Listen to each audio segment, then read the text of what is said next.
Hello students, welcome back to my channel. Now in the previous video we had started with one of the property, the reactions of alkyl halides with metals. और पिछले video में मैंने आपको explain किया था कि जब alkyl halides magnesium के साथ रिएक्ट करते हैं तो क्या होता है, and I had in brief discussed about Grignard reagent reactions. Okay, in case if you have missed that video, I'm going to link it in the description bar below for you. And today we have to discuss about the reactions of alkyl halides with sodium.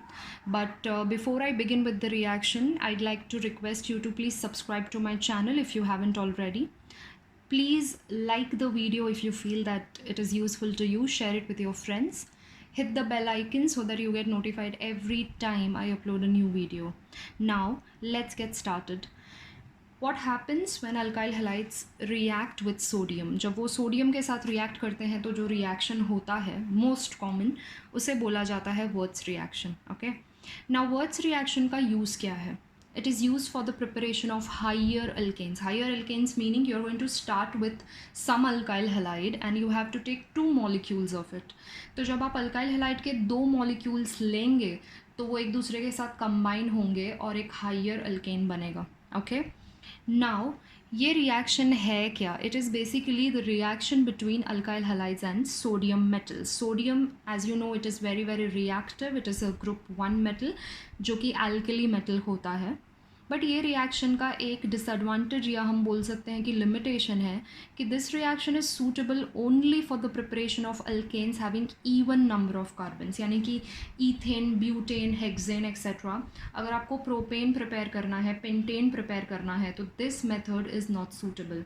Now why is it so? I will be explaining you in a while. So let us take the example first. आपको alkyl halide के 2 molecules लेने हैं. मैंने लिखा है RX और XR. Since we are taking 2 molecules, I have to have 2 sodium atoms here. Okay, क्योंकि sodium monovalent होता है और हमें 2 हैलोजेंस एलिमिनेट करने हैं, so we'll need 2 sodium here. Again the same thing, sodium पानी के साथ, मॉइस्चर के साथ विगरसली रिएक्ट करता है. That is why this reaction is also done in presence of dry ether.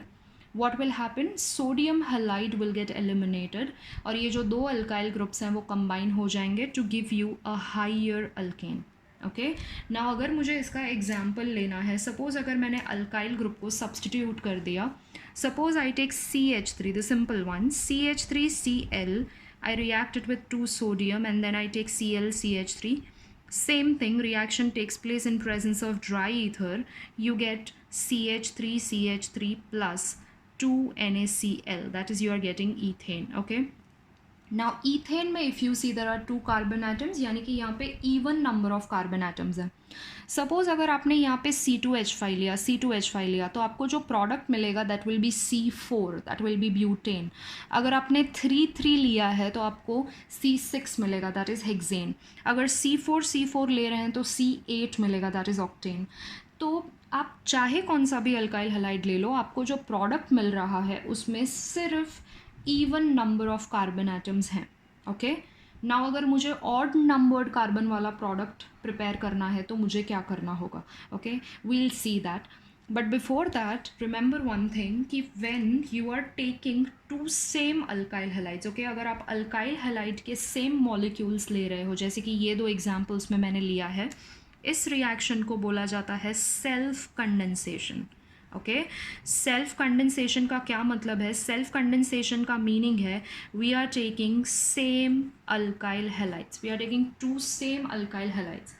Self condensation, okay, condensation का मतलब क्या होता है? Combination followed by elimination. Condensation reaction में आप करते क्या हैं? आपको 2 मॉलिक्यूल्स को कंबाइन करना है and in the process you are going to eliminate some smaller molecules. In this case we are eliminating sodium chloride और any sodium salt for that matter. So ऐसे रिएक्शंस को बोला जाता है condensation, that is combination followed by elimination.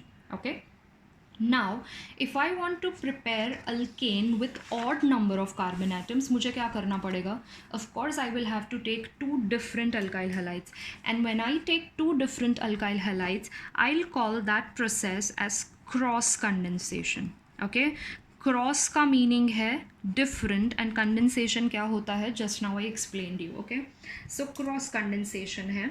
Late us start with two different alkyl halides. So let us say मैंने लिया CH3Br, that is methyl bromide.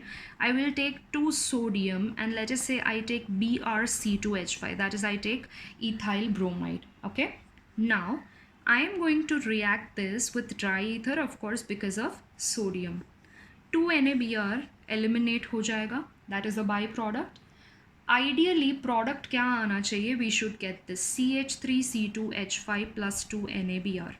Okay, ये वाला जो प्रोडक्ट है वो हमें मिलना चाहिए, that is our expected product. और यहाँ पे आप देख सकते हो देयर आर 3 कार्बन एटम्स जो कि ऑड नंबर्ड कार्बन्स हैं, यानी कि ये प्रोपेन है.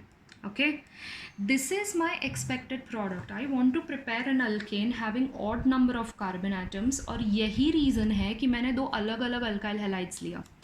पर ये जो मेरा डिज़ायर्ड प्रोडक्ट है ना, that is formed as a minor product. ना मैंने बोला कि ये माइनर प्रोडक्ट है, मतलब ऑफ कोर्स कुछ और भी फॉर्म हुआ होगा कि जो मेजर प्रोडक्ट होगा. तो इस रिएक्शन के लिए जो मेजर प्रोडक्ट्स बनते हैं वो कौन से हैं, CH3 हैं और C2H5 है. यानी कि आपको ईथेन और ब्यूटेन भी मिलता है. ये वाले जो प्रोडक्ट्स हैं ना, ये वाले products, these are formed as major products. That is the drawback. Now आप सोच रहे होगे कि ये क्या हो गया. हुआ ये है कि यहाँ पे मिथाइल खुद के साथ कंबाइन हुआ है ये फॉर्म करने के लिए, ईथेन फॉर्म करने के लिए. सिमिलरली इथाइल भी खुद के साथ कंबाइन हुआ है ब्यूटेन फॉर्म करने के लिए. यानी कि यहाँ पे क्रॉस कंडेंसेशन के अलावा self condensation also is taking place. और सेल्फ कंडेंसेशन वाले जो प्रोडक्ट हैं वो मेजर प्रोडक्ट हैं. अब अगर मुझे यही प्रोडक्ट फॉर्म करने हैं तो मैं तो दोनों सेम अल्काइल हैलाइड भी ले सकती हूँ. Then what is the use of taking different alkyl halides. So that is why Würth's reaction is not suitable for the preparation of alkanes having odd number of carbon atoms. अब आपको एक और question आएगा कि reactant में तो ये एक एक ही मॉलिक्यूल है, तो प्रोडक्ट हमें 3 बार कैसे मिल रहा है. Now see, whenever you are doing any reaction, let us say you are taking the mixture of everything in a test tube or a beaker or anything, तो जब आप कोई भी सब्सटेंस का 1 मोल भी लेते हो तो उसमें उसके 6.022 इंटू 10⁻23 पार्टिकल्स या मॉलिक्यूल्स होते हैं. तो अगर आपने ये 10 ml लिया है या 1 ml भी लिया है तो उतने अमाउंट में इसके बहुत सारे मॉलिक्यूल्स होते हैं. तो जब ये मिक्सचर है तो ऑफ कोर्स ये लोग आपस में टकराएंगे. और कोई भी चीज़ हमेशा अपने जैसे कैरेक्टरिस्टिक वाले इंसान के साथ, हम ह्यूमन बीइंग्स में भी अगर हमारे किसी के साथ कैरेक्टरिस्टिक सेम है, थॉट्स सेम है, तो हम उनके साथ फ्रेंडशिप करना प्रेफर करते हैं rather than people who are totally different from us. Similarly molecules में भी ऐसे ही होता है. ये लोग उन्हीं के साथ रिएक्ट करना या कंबाइन करना प्रेफर करते हैं जिनके कैरेक्टरिस्टिक उनसे मिलते जुलते हों. तो ऑफ कोर्स मिथाइल खुद के साथ ही कंबाइन करना प्रेफर करेगा, इथाइल खुद के साथ ही कंबाइन करना प्रेफर करेगा. ये तो ट्रेसेस में थोड़े बहुत मॉलिक्यूल बच जाते हैं, इसकी वजह से उनको आपस में कंबाइन होना पड़ता है. That is the reason cross condensation वाला प्रोडक्ट है वो माइनर प्रोडक्ट बनता है और सेल्फ कंडेंसेशन वाले जो प्रोडक्ट्स हैं वो मेजर प्रोडक्ट्स बनते हैं.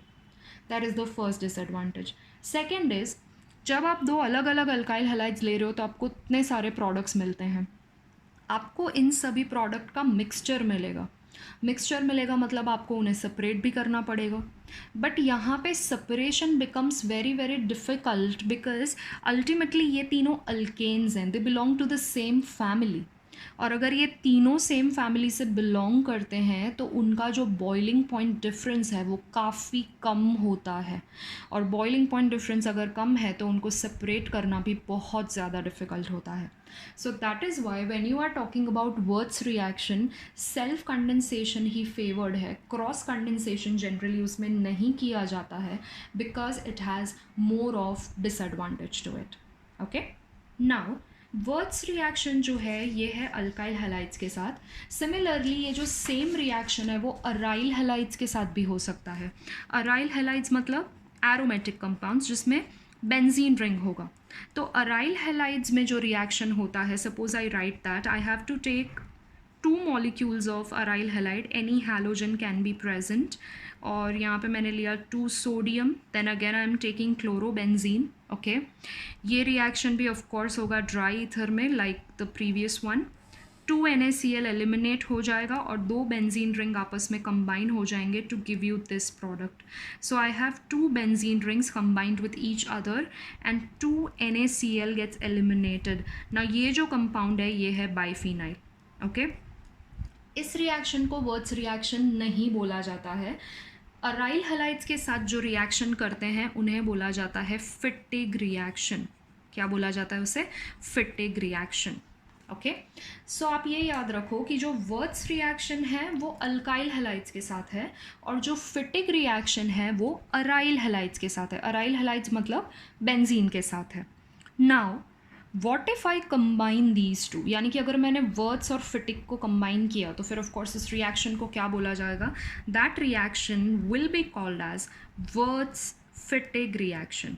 Now, now Wurtz Fittig reaction में क्या होगा? वर्ड्स फिटिग रिएक्शन में आपको एक अल्काइल हलाइड लेना है जो कि वर्ड्स का पार्ट है और एक अराइल हलाइड लेना है जो कि फिटिग का पार्ट है. सो जब मैं दोनों को कंबाइन करूंगी तो I call it as Wurtz Fittig reaction. Okay, so Wurtz reaction के लिए लेट अस से I take CH3Br plus 2Na तो आएगा, और फिटिग है इसके लिए Br लेना है and along with this ring. Okay, 2 NaBr gets eliminated. Of course, the reaction is taking place in presence of dry ether, and you get this compound CH3 which will get attached to benzene ring plus 2 NaBr. और जब CH3 benzene से attached होता है तो इस compound को बोला जाता है toluene. Okay, one very important thing to remember here is कि आपने अभी तक मैंने ये जितने भी रिएक्शन लिखे हैं उसमें आपने देखा होगा कि हैलोजन मैंने दोनों मॉलिक्यूल में सेम रखा है. That you have to take care कि आप अगर यहाँ ब्रोमाइड ले रहे हो तो यहाँ पे भी ब्रोमाइड होना चाहिए, क्लोराइड ले रहे हो तो क्लोराइड होना चाहिए. एक जगह क्लोराइड एक जगह ब्रोमाइड ऐसा नहीं होगा. Okay, you have to keep the 2 halogens at least same. And Wurtz Fittig reaction में यू गेट टोल्यूइन. तो यहाँ पे भी तो हमने 2 डिफरेंट अल्काइल हलाइड्स और एक अराइल हलाइड लिया है, तो यहाँ पे भी सेल्फ कंडेंसेशन के चांसेस होते हैं. Okay, so remember that is well. So that is about Würtz reaction, and that is about the reactions with active metals. Now in the next video I am going to start with nucleophilic substitution reactions, which are the most important reactions in this particular topic. और वो बहुत ज़्यादा detail में है, आपको बहुत सारे नए टर्म्स सीखने हैं. You have to learn 2 very important mechanisms as well. So that I am going to start in the next video. I hope this is understood to you, and I will see you next time. Until then, happy learning. Thank you so much.